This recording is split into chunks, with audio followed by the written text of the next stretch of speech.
स्वागत करते हैं सभी का चैनल पर एक बार फिर से। तो चलिए आज स्टार्ट करते हैं रेगुलेशन ऑफ जीन एक्सप्रेशन, जो कि अपना 86 से स्टार्टिंग है। तो इससे पहले ऑलरेडी काफ़ी सारे वीडियोस आ चुके हैं, तो ये वाले प्लेलिस्ट पर जाएं और सारी वीडियोस को वॉच कर लीजिएगा।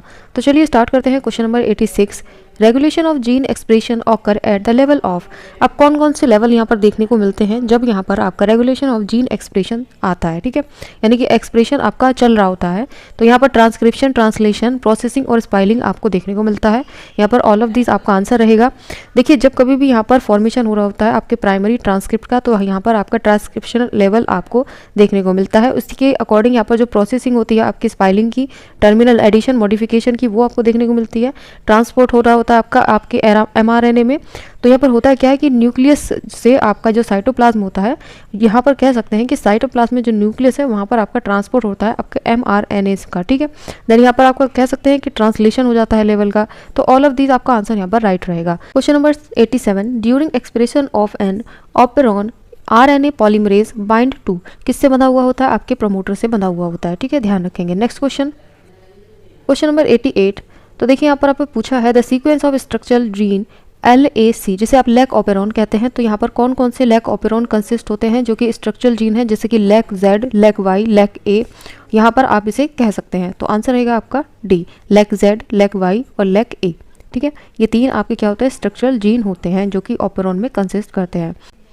क्वेश्चन नंबर 89, आपको मैच ऑफ द फॉलोइंग कर लेना है कॉलम फर्स्ट से कॉलम सेकंड। तो यहाँ पर ऑपरेटर साइट दे रखा है जो कि मैच करेंगे हम binding site for repressor molecule से। प्रमोटर साइट की बात करें तो binding site for RNA polymerase से होगा। देन इसके बाद आप बात करते हैं आपके रेगुलर जीन की। तो यहाँ पर जो दे रखा है आपका कह सकते हैं कि ये कोड फॉर रिप्रेसर मॉलिक्यूल के साथ में रहेगा। और स्ट्रक्चरल जीन की बात करें कोड फॉर प्रोटीन और आपका एंजाइम के लिए रहेगा, ठीक है। तो आपका आंसर होगा बी। Next question number 90।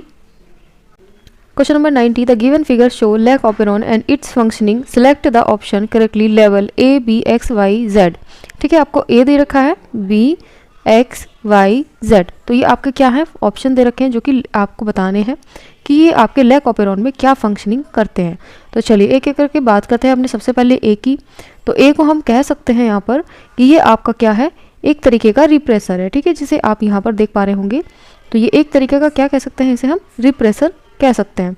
तो बी की बात करें तो ये आपका इंड्यूसर होगा। अब देखिए आपका रिप्रेसर और इंड्यूसर आपके दोनों यहाँ पर सेम जगह पर प्रेजेंट होते हैं, लेकिन पहले क्या आएगा? रिप्रेसर आता है, देन उसकी नेक्स्ट जो आता है वो आता है इंड्यूसर, ठीक है। आई होप इतना आप समझ गए होंगे।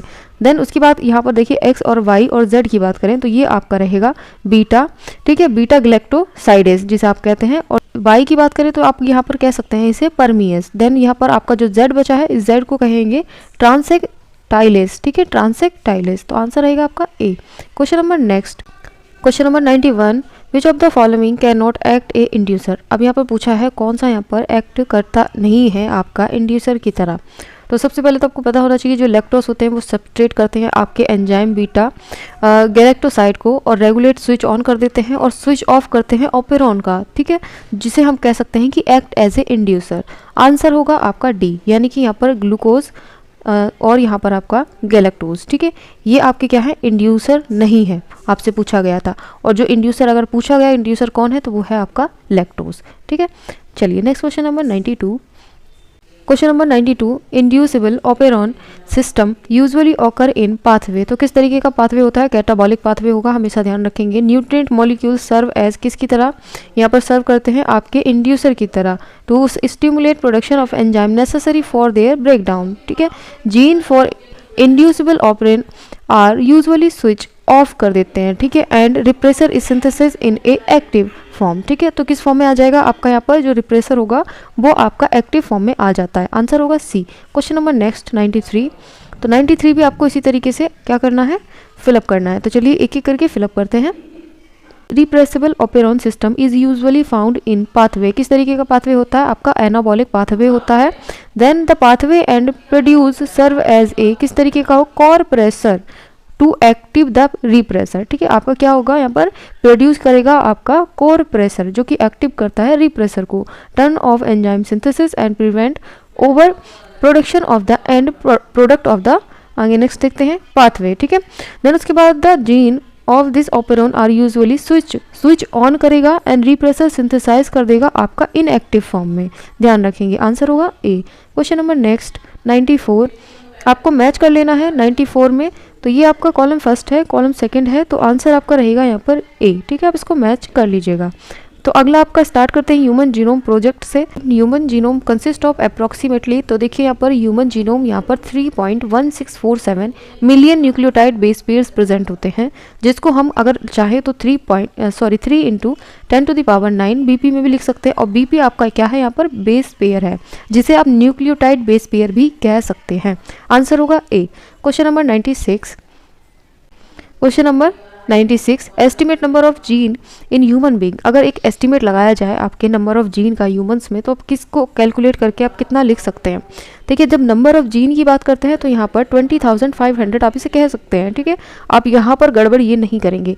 ये आपका ह्यूमन जीनोम आपने क्या बोला था, इसको हम कैलकुलेट करते हैं अप्रॉक्सीमेटली में, ये ध्यान रखेंगे। इसलिए यहाँ पर अगर नंबर ऑफ जीन लिख रखा है आपके ह्यूमंस में, तो आप हमेशा इसी को टिक करेंगे। Question number next 97।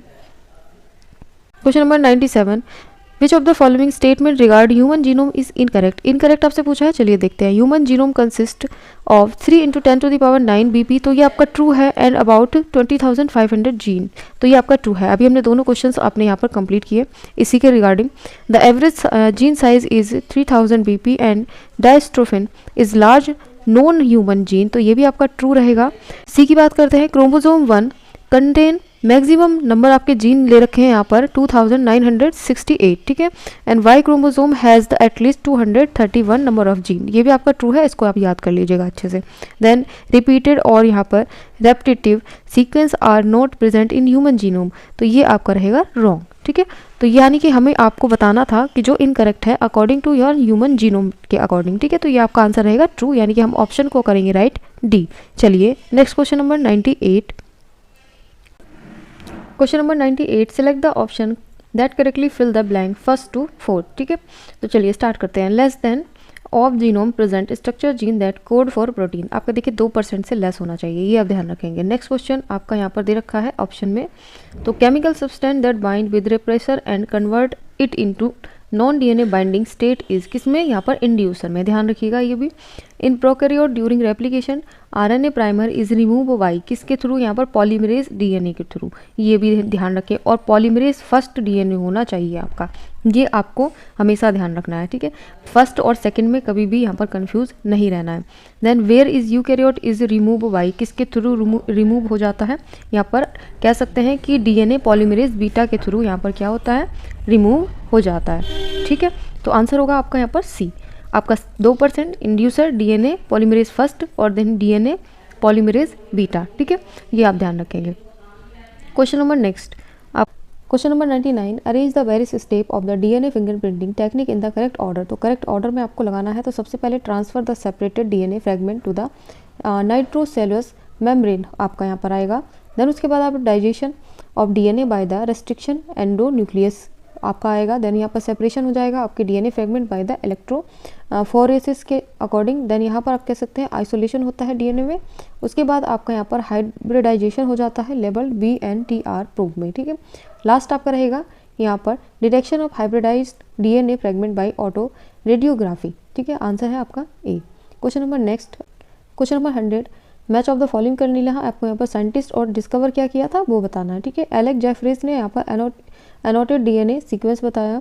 देन यहाँ पर एफ सेंजर ने बताया था आपका यहाँ पर कह सकते हैं कि ये डीएनए फिंगरप्रिंटिंग के लिए। जैकोब और मोनोड ने आपको यहाँ पर बताया ट्रांसफ़र ऑफ प्रिंसिपल। देन यहाँ पर Avery MacLeod and MC Carty ने बताया था यहाँ पर लैक ऑपेरॉन। ठीक है, आंसर होगा ए। तो अभी के लिए इतना ही, आप मिलते हैं नेक्स्ट चैप्टर के साथ में। तो जल्दी से वीडियो लाइक कर दें, चैनल को सब्सक्राइब करके बेल आइकन प्रेस कर दें, और फ्रेंड्स अपना राय ज़रूर बताएं कि इस तरीके के वीडियोस और लेके आएँ आपके साथ में या नहीं, तो उसी के अकॉर्डिंग अगला वीडियो आएगा। तो चलिए, थैंक्स फॉर वॉचिंग।